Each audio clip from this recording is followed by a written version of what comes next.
மேற்கு வங்க அரசியலில் இப்போது மம்தா பானர்ஜியின் திரிணாமுல் காங்கிரஸ் கோட்டை மொத்தமாக சரிந்து கொண்டிருக்கிறது.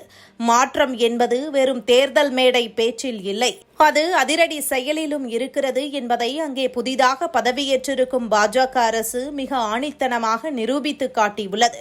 புதிய அரசு பொறுப்பேற்ற கையோடு இத்தனை காலம் உள்ளாட்சி அமைப்புகளில் நடைபெற்றதாக கூறப்படும் அத்தனை முறைகேடுகளையும் குறிவைத்து விசாரணையை முடுக்கியுள்ளது. கடந்த 15 ஆண்டுகால உள்ளாட்சி ஊழல்கள், கமிஷன் கொள்ளை எனப்படும் கட்மணி கலாச்சாரம், மிரட்டல் வசூல், சட்டவிரோத ஒப்பந்தங்கள் என அத்தனையையும் நோக்கி அரசின் சட்டப்பிடி ராக்கெட் வேகத்தில் பாய்ந்து வருகிறது. இந்த நிலையில் பல்வேறு நகராட்சிகளில் 100க்கும் மேற்பட்ட கவுன்சிலர்கள் திடீரென தங்களது பதவிகளை தூக்கி எறிந்து வருகிறார்கள்.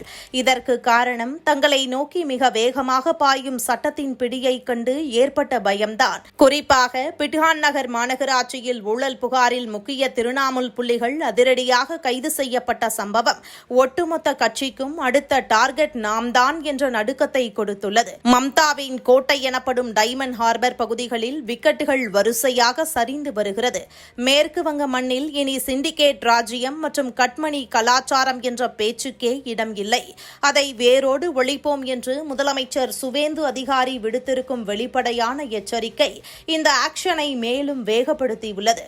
கடந்த 15 ஆண்டுகால ஆட்சியில் நடந்ததாக கூறப்படும் அத்தனை முறைகேடுகளையும் முழுமையாக தோண்டித் துருவி வெளிக்கொண்டு வர பாஜக அரசு தீவிரமாக முடிவெடுத்திருப்பதால் மம்தா பானர்ஜியின் கூடாரம் ஒட்டுமொத்தமாக ஆடிப்போயுள்ளது. நிலைமை கையை மீறி போவதை உணர்ந்த மம்தா பானர்ஜி அவசரமாக கூட்டங்களை கூட்டி கவுன்சிலர்களை சமாதானப்படுத்த முயன்றாலும் எந்த பலனும் இல்லை. கைதாகும் பயத்தில் இருக்கும் கவுன்சிலர்கள் மம்தாவின் பேச்சை கேட்கக்கூட தயாராக இல்லை.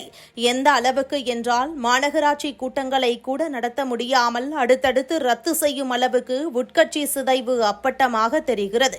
ஒரு காலத்தில் மேற்கு வங்கத்தில் அசைக்க முடியாத மாபெரும் சக்தியாக திகழ்ந்த திரிணாமுல் காங்கிரஸ் இன்று ஊழல் வழக்குகள், தொடர் கைதுகள், கூட்ட ராஜினாமாக்கள் மற்றும் உட்கட்சி கிளர்ச்சியால் நாலாபுறமும் நிலைகுலைந்து நிற்கிறது. இது வெறும் சாதாரண ராஜினாமா அலை அல்ல.